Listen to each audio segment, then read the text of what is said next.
Welcome to mathematics easy way. मैं Pavan sir आप सभी का स्वागत करता हूं। तो आज हम लोग क्या करेंगे, परिमेय संख्या और उस पर आधारित संख्याओं को क्या करेंगे, हल करेंगे। और ये जो टॉपिक है ये आपको बहुत सारे कम्पिटिटिव एग्जाम, जैसे आपको एनटीपीएस एग्जाम, एसएससी एग्जाम, या आपको बताया जाए आरआरबी एग्जाम्स जो होते हैं, उन एग्जाम्स के लिए बहुत ही इंपॉर्टेंट क्वेश्चन होता है। और साथ ही ये आपको 7वीं के सिलेबस में भी क्या दिया गया है।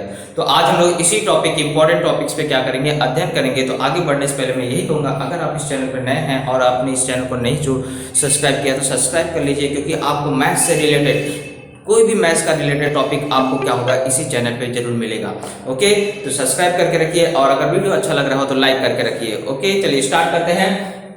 आगे बढ़ने से परिमेय संख्या पढ़ने से पहले हम लोग क्या करेंगे, संख्याओं से स्टार्ट करेंगे। कौन कौन सी संख्याएं होती है, उसको कैसे पहचाना जाता है, क्योंकि ये चीजों का भी नॉलेज आपको होना चाहिए। और फिर हम लोग क्या करेंगे, परिमेय संख्या पढ़ेंगे और परिमेय संख्या से पर आधारित सवालों को क्या करेंगे, हल करेंगे। चलिए सबसे पहले समझते हैं। देखिए, आपको संख्याएं कौन कौन सी होती है। प्राकृतिक संख्या होती है, पूर्ण संख्या होती है, पूर्णांक संख्या होती है, परिमेय संख्या होती है, अपरिमेय संख्या होती है, वास्तविक संख्या होती है। और इन्हीं संख्याओं में सम संख्या, असम, विषम संख्या, भाज्य संख्या, अभाज्य संख्या, ये सब संख्याओं के बारे में मैंने आपको पुराने वीडियो में बना के दिखाया है। फिलहाल हम लोग इसको भी पढ़ चुके हैं, लेकिन फिर से एक बार रिवाइज कर लेते हैं। प्राकृतिक संख्या यानी कि जिसको कहा जाता है नेचुरल नंबर। नेचुरल नंबर कहां से स्टार्ट होता है, जितनी भी धनात्मक संख्या है 1 2 3 4 5 6, दशमलव वाली नहीं है, सिर्फ धनात्मक संख्या जो गणन संख्या होती है, जिसे हम गिनती के रूप में गिनते हैं 1 2 3 4 5 6 से लेकर आपको असंख्य संख्याएं जो आप जिसकी गिनती नहीं की जा सकती, वहां तक की सभी संख्याओं को कहा जाता है प्राकृतिक संख्या। और प्राकृतिक संख्या का सिंबल होता है n, इसे n अक्षर द्वारा दर्शाया जाता है, जिसे कहा जाता है नेचुरल नंबर। तो प्राकृतिक संख्या यानी कि 1 2 3 4 5। इसके बाद आते हैं पूर्ण संख्या। पूर्ण संख्या में सिर्फ आपको ये देखो, ये डब्बा आपको बता रहा है कि प्राकृतिक संख्या सिर्फ इतनी है। और पूर्ण संख्या यानी कि ये सारी की सारी, यानी कि पूर्ण संख्या में प्राकृतिक संख्या भी आती है। जितनी प्राकृतिक संख्या वो सब क्या कहलाती है, पूर्ण संख्या भी कहलाती है। प्लस पूर्ण संख्या में एक नंबर एक्स्ट्रा हो जाता है 0, जो कि प्राकृतिक संख्या में नहीं आता। यानी कि प्राकृतिक संख्या प्लस 0 को ही क्या कहा जाता है, पूर्ण संख्या कहा जाता है। और पूर्ण संख्या को बोला जाता है होल नंबर, इसलिए किससे दर्शाया जाता है, W से दर्शाया जाता है। इसके बाद तीसरी प्रकार की संख्या अगर देखें तो पूर्णांक संख्या। तो अभी तक हमने देखा पूर्ण संख्या मतलब 0 तथा प्राकृतिक संख्या। अब पूर्णांक संख्या मतलब क्या होता है, जिसमें माइनस के, इसमें आपको कहीं भी माइनस की संख्याएं नहीं है, ऋणात्मक संख्याओं का समावेश नहीं किया गया है। तो जितनी ऋणात्मक संख्याएं होती हैं, 0 होती हैं और प्राकृतिक संख्या, इन तीनों के मेल को बोला जाता है पूर्णांक संख्या। यानी कि अगर पूर्णांक संख्या की बात किया जाए तो जितनी प्राकृतिक संख्या है वो भी पूर्णांक संख्या है, जितनी पूर्ण संख्या है वो भी क्या है, पूर्णांक संख्या है। और इसके अलावा जो ऋणात्मक संख्याएं होती हैं, जैसे -1 -2 -3 -4 -5 -6, इस तरह से आप गिनते जाइए, आपको जो असंख्य नंबर माइनस में होती हैं वो सारे के मेल को, उस सारे के समुच्चय को कहा जाता है पूर्णांक संख्या। यानी कि ये भी क्या है, पूर्णांक संख्या, ये भी क्या है, पूर्णांक संख्या। और प्लस माइनस की जितनी संख्याएं हैं, आपको जो गणन संख्या माइनस में होती हैं, वो सभी की क्या कहलाती हैं, पूर्णांक संख्या कहलाती हैं। और पूर्णांक संख्या को किससे दर्शाया जाता है, i से, इसे कहा जाता है इंटीजर। तो यानी कि पूर्णांक संख्या, ये डब्बा ही आपको बता रही है, ये पूरा का पूरा क्या है, पूर्णांक संख्या। यानी ये तीनों को मिला के कहा जाता है पूर्णांक संख्या। अब आता है परिमेय संख्या, जो इंपॉर्टेंट टॉपिक है। तो ऐसी संख्या जो p बटे q के रूप में लिखी जा सकती है, यानी कि ऐसी कोई भी संख्या जो बटे के रूप में लिखी जा सकती है, यानी अंश और हर के रूप में लिखी जा सकती है, ऐसी सारी संख्याओं को क्या कहा जाता है, आपको परिमेय संख्या, जिसमें कभी भी बटे और हर वाली संख्या 0 नहीं होनी चाहिए। इसकी परिभाषा हम लोग कई बार पढ़ चुके हैं, फिर से मैं रिपीट कर रहा हूं। ऐसी संख्या है जिसे p बटे q के रूप में व्यक्त किया जा सकता है, जिसमें q क्या हो, p और q क्या हो, आपको कोई भी प्राकृतिक संख्या या कोई भी पूर्णांक संख्या हो सकती है, लेकिन q का मान कभी भी 0 नहीं हो सकता है। ऐसी संख्या को कहा जा सकता है क्या, परिमेय संख्या। कोई भी संख्या जो इस रूप में लिखी जा सके, जिसमें p और q क्या हो, पूर्णांक हो, मतलब कोई भी संख्या हो सकती है, प्राकृतिक संख्या, पूर्णांक संख्या और आपको पूर्णांक संख्या कोई भी हो सकती है, लेकिन q का मान कभी भी 0 नहीं होना चाहिए। ऐसी संख्या को कहा जाता है परिमेय संख्या। तो परिमेय संख्या देखिए, जितने भी बटे वाली संख्या है सबकी सब क्या होती है, परिमेय संख्या। ये सब भी परिमेय संख्या है। पूर्णांक संख्या भी क्या है, परिमेय संख्या है। पूर्ण संख्या भी क्या है, परिमेय संख्या है। प्राकृतिक संख्या भी क्या है, परिमेय संख्या है। क्योंकि ये देखिए डब्बा मैंने बनाया है, ये बड़ा डब्बा है, यानी कि ये सारी की सारी संख्याएं क्या है, परिमेय संख्या है। और परिमेय संख्या, ये संख्या प्राकृतिक संख्या नहीं, लेकिन ये क्या है आपको परिमेय संख्या है। इसलिए आपको डब्बा बताया गया कि जितनी प्राकृतिक संख्या होती है वो भी क्या होती है परिमेय संख्या, जितनी पूर्ण संख्या होती है वो भी क्या होती है परिमेय संख्या, जितनी पूर्णांक संख्या होती है वो भी क्या होती है परिमेय संख्या। इसके अलावा कौन कौन सी परिमेय संख्या होती है, जो भी बटे वाली संख्या है वो सारी की सारी क्या होती है परिमेय संख्या होती है। जिसका दशमलव शांत हो वो भी क्या होता है परिमेय संख्या, दशमलव में हो और वह दशमलव क्या हो शांत हो वो भी क्या कहलाती है परिमेय संख्या। जो दशमलव में हो लेकिन शांत ना हो लेकिन आवर्ती हो, यानी कि दशमलव के बाद अंक क्या हो रहे हैं भाग चले जा रहे हैं, जैसे 0.66666 जाते जा रहा है, खत्म नहीं हो रहा है, लेकिन क्या हो रहा है रिपीट हो रहा है, आवर्ती हो रहा है, तो ऐसी संख्याओं को भी क्या कहा जाता है परिमेय संख्या कहा जाता है। ऐसी संख्या जिसका वर्गमूल ज्ञात किया जा सकता है, घनमूल ज्ञात किया जा सकता है, वो सारी की सारी क्या भी होती हैं परिमेय संख्या होती हैं। ओके, और अपरिमेय संख्या कौन सी होती है, जिसका वर्गमूल घनमूल नहीं ज्ञात किया जा सकता है, या चौथा मूल, मतलब जिसका कोई भी मूल नहीं ज्ञात किया जा सकता है, ना वर्गमूल ज्ञात किया जा सकता है, ना आपको चौथा मूल ज्ञात किया जा सकता है, ना पांचवा मूल ज्ञात किया जा सकता है, या जिसका दशमलव क्या हो शांत भी ना हो और आवर्ती भी ना हो, तो ऐसे दशमलव वाली संख्या को भी क्या कहा जाता है आपको अपरिमेय संख्या कहा जाता है। और ये सारी संख्याओं के मेल को कहा जाता है वास्तविक संख्या। ओके, परिमेय संख्या को किस अक्षर से दर्शाते हैं Q से, और अपरिमेय संख्या को किससे दर्शाते हैं Q डैश से। परिमेय संख्या को कहा जाता है रेशनल नंबर और इसे क्या कहा जाता है इररेशनल नंबर। वास्तविक संख्या है यानी कि रियल नंबर। तो ये सारी हुई संख्याओं के प्रकार। अब हम लोग परिमेय संख्याओं पर आधारित भिन्नों का क्या करेंगे जोड़ और घटाना सीखेंगे, जो मैंने आपको बताया कि बहुत सारे कॉम्पिटिटिव एग्जाम में क्या किए जाते हैं पूछे जाते हैं। तो लेट्स स्टार्ट। पहला क्वेश्चन देखते हैं, ये भिन्नों का हमें क्या करना है जोड़ करना है। तो जोड़ करने से लिए हम लोग क्या करेंगे, सबसे पहले देखेंगे कोई भिन्न आपस में अगर डिवाइड हो रहा होगा तो उसको डिवाइड कर लीजिए। जैसे 5/36 किसी पहाड़े में नहीं आता, लेकिन 6/42 6 के पहाड़े में आता है, तो उसको छोटा कर लेंगे पहले, 6 कम 6 6 7 42, तो प्रश्न हो जाएगा 5/36 धन 1/7। अब 36 और 7 का हम लोग क्या करेंगे लसावी निकालेंगे, तो दोनों किसी पहाड़े में नहीं आते हैं, इसलिए 36 और 7 का लसावी अगर निकालना है तो 36 गुणे 7 कर दीजिए, तो 7 छंग 42, 7 से लगा 4 7 3 21 21 4 25 252 होता है। यानी कि हमें 252 करने के लिए यहाँ पे 7 का गुणा करना पड़ेगा और यहाँ पे 252 करने के लिए 36 का गुणा करना पड़ेगा।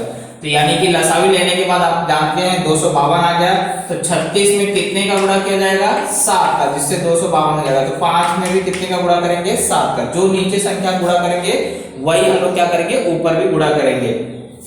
इसके बाद प्लस, यहाँ पे देखिए 7 पहले से, अब 7 में कितने का गुणा करेंगे तो 252 हो जाएगा, तो 36 का, यानी कि यहाँ का नंबर का मल्टीप्लाई इधर और इधर का मल्टीप्लिकेशन इधर, जब आपको मसावी उसका क्या हो 1 हो तो। अब यहाँ नीचे 36 का गुणा किया जा रहा है, तो 1 में भी कितने का गुणा करेंगे 36 का। चलिए गुणा कर देते हैं, ये हो गया 7 × 5 = 35 और इसका गुणा करेंगे तो हमें मालूम है 252 होता है। इधर गुणा करेंगे तो ये हो जाएगा 36 से कम 36 और इधर गुणा करेंगे तो आपको हो जाएगा ये 252। अब हर समान हो गया, तो हर को समान होने के बाद हर को एक ही बार लिखिए और ऊपर के नंबर को क्या करिए जोड़ दीजिए, तो ये हो गया आपको 71। तो यही हमारा क्या हो जाएगा आंसर हो जाएगा। ओके, तो इसे नोट डाउन कर लीजिए। सेकेंड सवाल देखते हैं, ये आपको किस भिन्न के रूप में मिश्र भिन्न के रूप में। इसको हम लोग क्या करेंगे हल करेंगे। हल करने का तरीका क्या होता है, पहले ये नंबर को क्या करते हैं एक साथ जोड़ लेते हैं, तो 1 + 2 को एक साथ जोड़ लेंगे और यहाँ पे क्या हो जाएगा 2/3 + 4/5 इस तरह से। अब 2 और 1 कितना हो गया 3, और यहाँ हल करने के लिए 3 और 5 का हमें क्या है लसावी क्या होता है 15 होता है, इसलिए हम लोग क्या करेंगे इसमें एक जगह 5 का गुणा करेंगे और एक जगह 3 का, क्योंकि देखिए 3 और 5 का मसावी क्या होता है 1 होता है। जहां मसावी 1 होता है वहां पे क्या होता है नंबरों का आपस में गुणा हो जाता है। तो यहाँ पे देखिए 15 आने के लिए कितने का गुणा करेंगे 5 का, तो ऊपर भी क्या करेंगे 2 में कितने का गुणा करेंगे 5 का। दो पद्धति होती है, एक होती है तिर्यक पद्धति, एक होती है लसावी पद्धति। तो हम लोग कौन सा पद्धति पढ़ रहे हैं लसावी। तिर्यक गुणा करके भी आप क्या कर सकते हैं हल कर सकते हैं। अगर तिर्यक गुणा से करना है तो आपको बहुत आसान है, 2 का गुणा यहाँ पे क्या करिए 5 में करिए और प्लस 3 का गुणा किसमें करेंगे 4 में और 3 का गुणा 5 में करेंगे तो कितना आ जाएगा 15। तो इस तरह से गुणा करके हल कर सकते हैं। तो 2 × 5 = 10 धन 3 × 4 = 12 बटे में 15। तो 3 सही, 10 और 12 को जोड़ा कितना आ गया 22/15। अब इसको हम लोग ये क्या मिश्र भिन्न है, अगर इसको साधारण भिन्न में बदलना है तो बदल सकते हैं। तो कैसे बदलेंगे, 15 दिया 45, 45 में 22 को क्या करेंगे जोड़ देंगे, क्या होता है इसका गुणा इसमें किया जाता है, प्लस जो अंश की संख्या उसको जोड़ दिया जाता है, बटे में जो है उसको लिख लिया जाता है। तो 15 दिया 45 हो गया, 45 में अगर 22 जोड़ते हैं तो कितना हो जाता है 67, 67/15। यही आपको क्या हो जाएगा आंसर हो जाएगा। अगर इस रूप में आंसर पूछा तो ये रूप में लिखिए, और अगर ये रूप में पूछा है साधारण भिन्न में तो इस तरह से इसको बदल सकते हैं। ओके, चलिए अब यहाँ पे आता है तो देखिए 17 और 19 क्या है, एक आपको अभाज्य संख्या है, यानी इसका मसावी क्या होगा 1 होगा। तो यहाँ अगर लसावी पद्धति से हल करना है तो 17 का गुणा इसमें और 19 का गुणा इसमें होगा। तो इसके अच्छा हम लोग क्या करते हैं, इसको तिर्यक गुणा से कर लेते हैं। तो 11 गुणे 19 प्लस 17 गुणे क्या करोगे 13, और 17 का गुणा किसमें कर लोगे 19 में। इस तरह से तिर्यक पद्धति से क्या कहते हैं, इसको हल करते हैं। अब 11 का गुणा 19 में हो तो 11 9 99, हासिल लगा 1, 11 कम 11 सॉरी 9, 11 कम 11, 11 में 9 जोड़ा तो 20, 13 7 91, हासिल लगा 9, 13 कम 13, 13 9 22, 17 9 ये 153, हासिल लगा 15, 17 कम 17, 17 और 15 32, 209 और 221 को जोड़ दीजिए तो हो जाएगा 430/323। यही हमारा आंसर हो जाएगा। चलिए एक और सवाल देख लेते हैं। इसमें भी देखिए मिश्र भिन्न है, मिश्र भिन्न को हल करने का तरीका क्या होता है, पहले ये 2 और 1 को क्या करोगे प्लस कर लोगे एक ब्रैकेट में, और दूसरे ब्रैकेट में क्या लिखोगे 3/11 धन 3/77। अब हमें क्या है 11 और 77 दोनों आपस में पहाड़े में आते हैं, तो ऐसे समय क्या करिए लसावी पद्धति आसान होती है। तो लसावी पहले यहाँ 2 और 1 3 हो गया।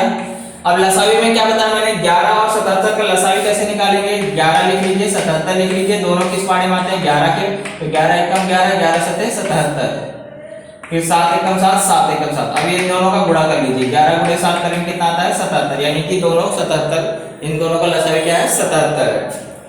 तो यहाँ पे 77 करने के लिए 11 में कितने का गुणा करोगे 7 का, तो ऊपर में क्या करोगे 7 का गुणा कर लोगे, और यहाँ पे ऑलरेडी 77 इसलिए यहाँ पे गुणा करने की जरूरत नहीं है। तो 3 7 21/77 प्लस 3/77। अब 3, अब ये 21 और क्योंकि हर समान है डायरेक्ट आंसर को जोड़ दोगे, 21 और 3 कितना हो गया 24, 24/77। अब इसे अगर साधारण भिन्न में बदलना है तो मैंने नियम बताया, 3 का गुणा किसमें करोगे 77 में, प्लस अंश वाली संख्या को क्या करते हैं जोड़ देते हैं, और हर की संख्या जो है वही लिख लेते हैं। तो 3 गुणे 77 कितना होता है 3 7 21, हासिल लगाए 2, 3 7 21 23 प्लस 24 बटे में 77, इन दोनों को जोड़ दीजिए तो 255 बटे में 77। यही हमारा क्या हो जाएगा आंसर हो जाएगा। स्टार्ट करते हैं परिमेय संख्याओं का घटाना। परिमेय संख्याओं के घटाने में देखिए आपको कभी कभी इन दोनों जो हर की संख्या है वो समान है कि नहीं है वो पहले चेक कर लेने का।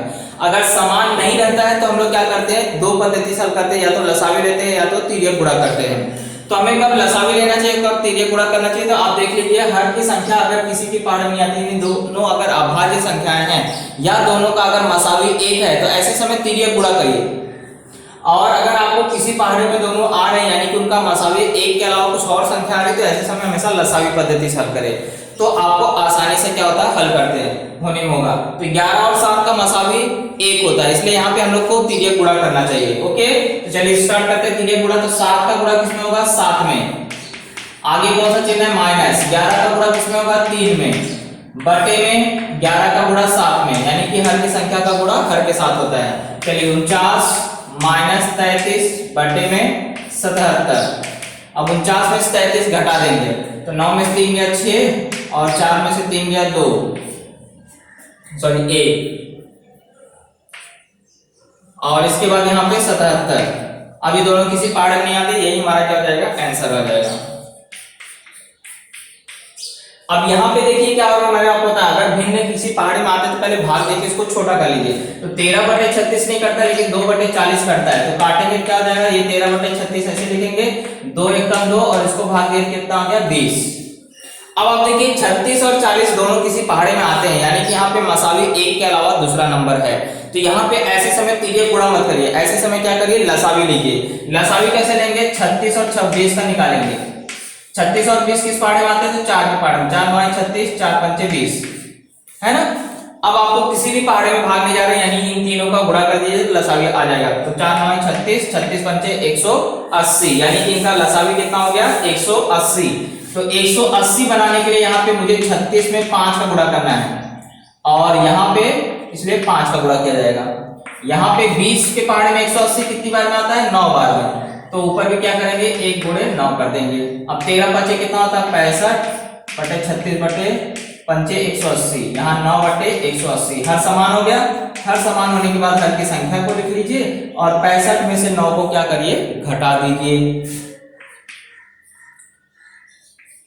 तो आ जाएगा कितना, 56। अब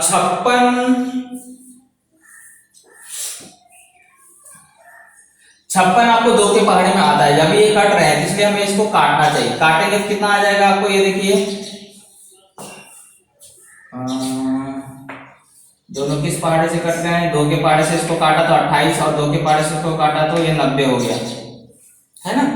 और फिर से काटे तो ये 14 हो गया, ये काटा तो कितना हो गया आपको, 45 हो गया। तो 14 बटे 45 इसका क्या हो जाएगा, आंसर हो जाएगा। डायरेक्टली आप 4 से भी काट सकते थे, या 2 से काटेंगे तो भी चलेगा। चलिए तीसरा सवाल देखते हैं। इसमें आपको मिश्र भिन्न है, मिश्र भिन्न यानी कि यहाँ पे क्या करेंगे, 1 -3 लिख लेंगे, क्योंकि यहाँ कॉमन ले लिया 1 - 3, और ये भिन्नों को क्या करेंगे, 2 बटे 3 -5 बटे 6। अब यहाँ आप देख रहे हैं हर में क्या है, 3 और 6, तो 3 के पहाड़े में 6 आता है, यानी कि यहाँ पे लसावी पद्धति से हल करेंगे, क्योंकि इसका मसावी 1 नहीं है। तो हमेशा याद रखिए तिर्यक गुणा से भी कर सकते हैं। अगर आपको नहीं समझ आता तो हमेशा तिर्यक गुणा करिए, कोई दिक्कत नहीं है।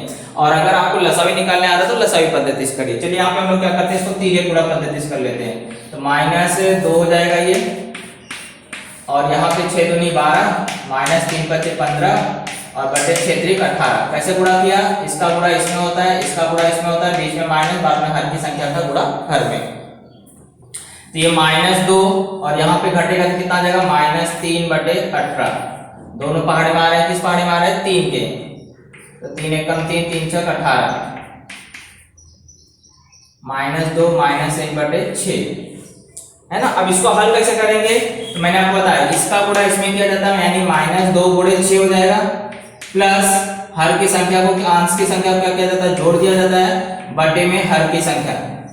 तो 6 दूनी 12, लेकिन -12, और यहाँ प्लस माइनस माइनस हो गया, -1 बटे में 6, यानी कि आंसर क्या हो जाएगा, -12 और -1 जोड़ के कितना हो जाएगा, -13 बटे 6 हो जाएगा। ओके।